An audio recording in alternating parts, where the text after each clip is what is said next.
दोस्तों, मेरे चैनल को जरूर सब्सक्राइब करें। आपका बहुत बहुत धन्यवाद।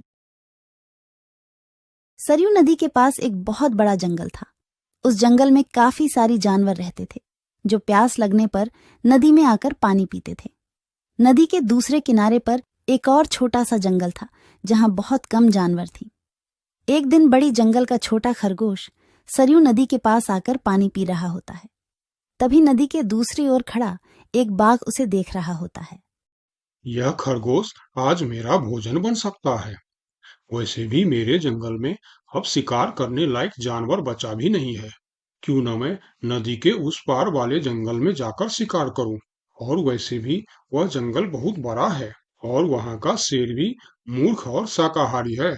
पता नहीं ऐसे शेर मर क्यों नहीं जाते। बाघ खरगोश को देखकर शिकार करने की सोचता है और शिकार करने की लालच में नदी के दूसरी ओर चला जाता है। अपनी ओर बाघ को आता देख खरगोश वहां से भागने लगता है, पर तभी बाघ उसे आवाज देकर रोक लेता है। अरे खरगोश, मुझे देखकर कहाँ भाग रहे हो? तसल्ली से पानी पी लो भाई। मैं तो बस तुमसे बात करने आ रहा था। क्या तुम सच बोल रहे हो? हाँ, मुझे तुम्हारे जंगल का शेर सिंह के बारे में बात करना है। मैंने सुना है कि वह तुम्हारा बहुत चिंता करता रहता है। खरगोश समझ चुका था कि बाघ उसे अपनी बातों में फुसलाने की कोशिश कर रहा है। इसीलिए खरगोश उसकी बातों का कोई जवाब नहीं देता और तुरंत वहां से भागने लगता है। परंतु खरगोश बाघ से तेज नहीं भाग पाता और बाघ उसका शिकार कर लेता है। यहाँ के जानवर बड़ी आसानी से शिकार हो जाते हैं, तो क्यों न मैं इसी जंगल में रहकर आसानी से शिकार किया करूं। बाघ अभी इसी जंगल में रहकर ही शिकार करता रहता है। इस तरह से जंगल में जानवर कम होने लगते हैं। एक दिन अरे लोमड़ी, मैंने सुना है कि तुम अपनी सहेली से मिलने के लिए दूसरे जंगल में जा रही हो। हाँ, लेकिन तुम्हें मेरी इतनी चिंता क्यों हो रही है? देखो लोमड़ी, तुमने सांप के अंडे के साथ जो हरकत की थी, जिसके लिए तुम्हें शेर सिंह ने सजा दी थी, इसके लिए तुम जंगल से भाग नहीं सकती। लेकिन मैं भाग नहीं रही हूँ। मैं तो अपनी सहेली से मिलने उस जंगल में जा रही हूँ। पर मुझे शक है कि तुम मौके देखकर भाग भी सकती हो, इसीलिए मैं तुम पर नजर रख रहा हूँ। देखो भैया, मैं शेर सिंह की हुक्म का पालन कर रही हूँ, लेकिन तुम अपना ड्यूटी ढंग से नहीं कर रहे हो। क्यों? तुमको क्यों लग रहा है कि मैं अपनी ड्यूटी ढंग से नहीं कर रहा हूँ? दरअसल इस वक्त तुम्हें जंगल में हमारी जानवर पर ध्यान रखनी चाहिए, क्योंकि हमारी जंगल की जानवर कम हो रहे हैं। सुना है जंगल में कोई शिकारी घुस आया है जो हमारे जानवरों का शिकार कर रहा है। लोमड़ी, तू चालाक है, ये मैं जानता हूँ, लेकिन मैं भी इतना बेवकूफ नहीं हूँ, ये तू जान ले। मैं तेरे बातों में नहीं आने वाला। याद रखना, अगर आज तुम मेरे बातों पर यकीन नहीं करोगे, तो तुम भी किसी दिन कोई शिकारी जानवर का शिकार बन जाओगे। चाहे जो भी हो जाए, मैं तुम्हें यहाँ से जाने नहीं दूंगा। देखो, मेरा जाना बहुत जरूरी है। मैं 2-3 दिन में वापस आ जाऊंगी। मुझे जाने दो। ठीक है, मैं तुम्हें जाने दूंगा, लेकिन मेरा एक शर्त है। शर्त? कैसी शर्त? यही कि तुम्हें उस जंगल के थाने में जाकर रोज हाजिरी देनी होगी। मुझे मंजूर है।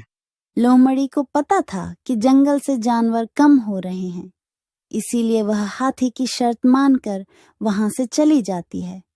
वहीं दूसरी ओर हाथी जंगल की निगरानी करने लगता है। तब दिखता है कि जंगल से कुछ खरगोश गायब है। इस चिंता में कई खरगोश आपस में बात भी कर रहे होते।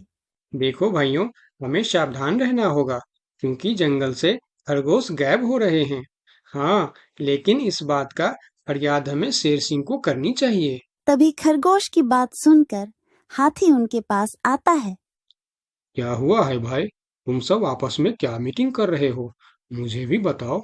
हाथी भैया, तुम शेर सिंह के सेनापति हो।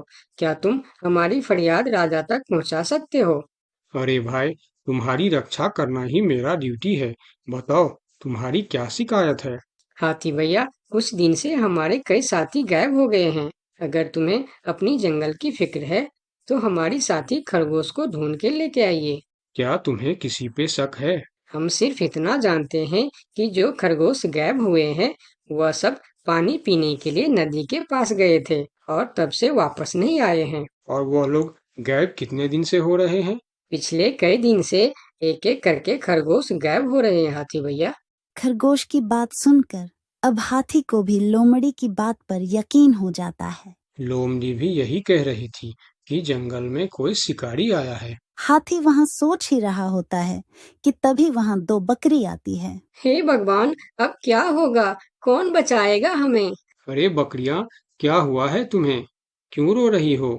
हाथी भैया, अच्छा ही हुआ जो आप हमें यहीं मिल गए। हम शेर सिंह के पास शिकायत करने जा रही थी। तुम भी शिकायत करना चाहती हो? हाँ, आखिर तुम लोगों का क्या तकलीफ है? हाथी भैया, कुछ दिन पहले कुछ खरगोश जंगल से गायब हुए थे और अब बकरियां भी गायब हो रहे हैं। लगता है कोई शिकारी हमारे जंगल में घुस आया।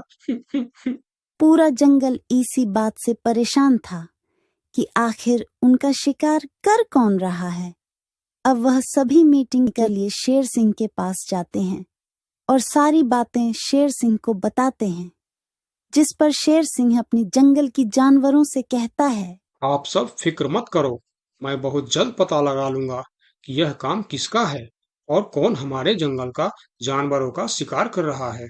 तो अब हम क्या करेंगे शेर सिंह?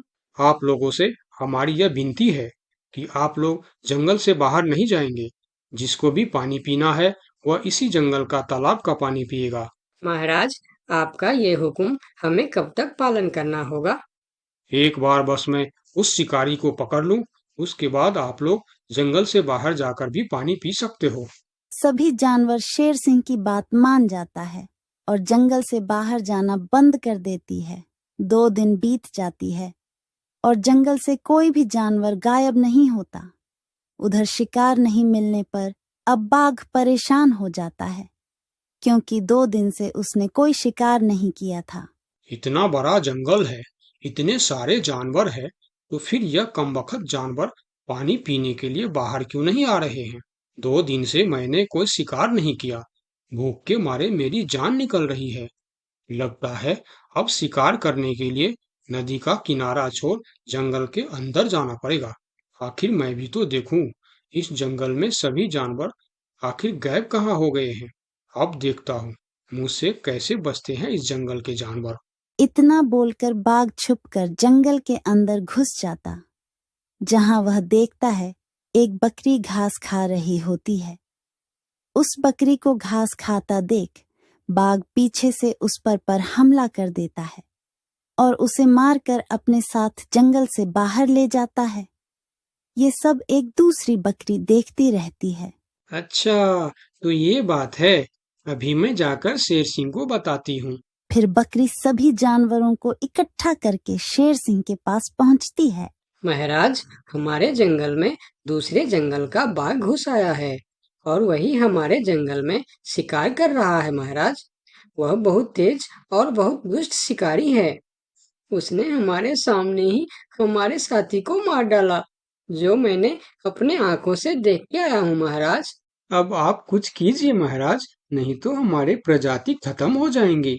महाराज, अब कुछ करना ही पड़ेगा। अब आप कुछ कीजिए महाराज, नहीं तो हमारी प्रजाति खत्म हो जाएंगी। हाँ महाराज, अब कुछ करना ही पड़ेगा। सबकी बात सुनकर शेर थोड़ी देर सोचकर बोला, लोमड़ी कहाँ है? महाराज, वो नदी के उस पार वाले जंगल में गई है। शेर सिंह लोमड़ी के मदद से बाघ को पकड़ने का मन ही मन प्लान करके बोला, देखो, इस जंगल का जानवरों का रक्षा करना हमारा पहला कर्तव्य बनता है और मैं आप लोगों की रक्षा जरूर करूंगा। बस आप सबको मेरा साथ देना होगा। जैसे मैं बोलूंगा वैसे आप सबको करना होगा। हाँ, हम सब तैयार हैं महाराज। तो सुनो, आप लोगों में से कोई भी उस नदी के किनारे नहीं जाएगा और जब वह शिकारी को शिकार नहीं मिलेगा तब वह जंगल के अंदर आने के लिए मजबूर हो जाएगा और वो जब जंगल के अंदर आ जाएगा तब मैं जंगल के किसी एक जानवर को उसके सामने भेजूंगा। फिर जैसे ही वह मेरे भेजे हुए जानवर का शिकार करने जाएगा हम सब उस पर हमला बोल देंगे। मतलब हम में से किसी एक को अपनी जान खतरे में डालनी होगी महाराज। हाँ, मगर मौत के मुंह में जाने के लिए कौन तैयार होगा महाराज? वह तुम्हें कल पता चल जाएगा। शेर सिंह अपने गुप्तचरों द्वारा लोमड़ी को संदेश भिजवाकर उसे वापस बुलाता है। आपने मुझे इतनी रात में यहाँ क्यों बुलाया महाराज? लोमड़ी, मैं तुम्हारी सजा माफ करना चाहता हूँ, मगर तुम्हें मेरा एक काम करना होगा। सजा से छुटकारा पाने के लिए मैं कुछ भी करने के लिए तैयार हूँ महाराज। ठीक है, तो सुनो। लोमड़ी की हाँ करती ही शेर सिंह ने बाघ को पकड़ने का प्लान उसे बता दिया। महाराज, जब बाघ मेरा शिकार करने आएगा तब आप मुझे टाइम पर आकर बचा तो लेंगे ना? मैं शेर हूँ, कोई नेता नहीं जो वचन देकर मुकर जाऊंगा। तुम निश्चिंत रहो, तुम्हें कुछ भी नहीं होगा। अगले दिन प्लान के अनुसार लोमड़ी नदी के किनारे जाता है। शिकार को आता देखकर बाघ खुश हो जाता है। वाह, आज मुझे पेट भरकर खाना मिलेगा। शिकार के नजदीक आते ही मैं उसे मार दूंगा। लोमड़ी डरते डरते नदी के किनारे पहुंच जाता है। हे भगवान, टाइम पर शेर सिंह को भेज देना। कैसी हो लोमड़ी? मैं ठीक हूँ बाघ भाई। अभी तो तुम ठीक हो, लेकिन थोड़ी देर बाद ठीक नहीं रहोगे। क्या मतलब? मतलब ये कि मैं अभी भूखा हूँ, और जब मैं भूखा होता हूँ तो किसी का भी शिकार कर लेता हूँ। इतना बोलकर जैसे ही बाघ लोमड़ी की तरफ जाता है, वो शेर सिंह के जाल में फंस जाता है और वहां सारी जानवर आ जाता है। बाघ, तू शिकार के लालच में मेरे चंगुल में फंस गया है। अब तेरी कहानी खत्म। तुमने मुझे धोखा दिया शेर सिंह। जैसी करनी वैसी भरनी, मुहावरा तो तूने सुना ही होगा। बाघ, तू सबको धोखे से मारता था, इसीलिए मुझे तुम्हें भी धोखे से मारना पड़ा। मुझे माफ कर दो शेर सिंह, मैं हमेशा के लिए जंगल छोड़कर चला जाऊंगा। तूने हमारे जनता पर अत्याचार किया है, अब तुम्हें इसका हिसाब चुकाना पड़ेगा। साथियों, अपना बदला ले लो। शेर सिंह की आज्ञा मिलते ही सारे जानवर उस बाघ पर टूट पड़ता है। इस तरह से शेर सिंह अपने चालाकी और सूझबूझ से अपने जंगल के जानवरों की रक्षा करता है। इस कहानी से हमें यही सीख मिलती है कि धोखे का अंजाम धोखा ही होता है, जैसी करनी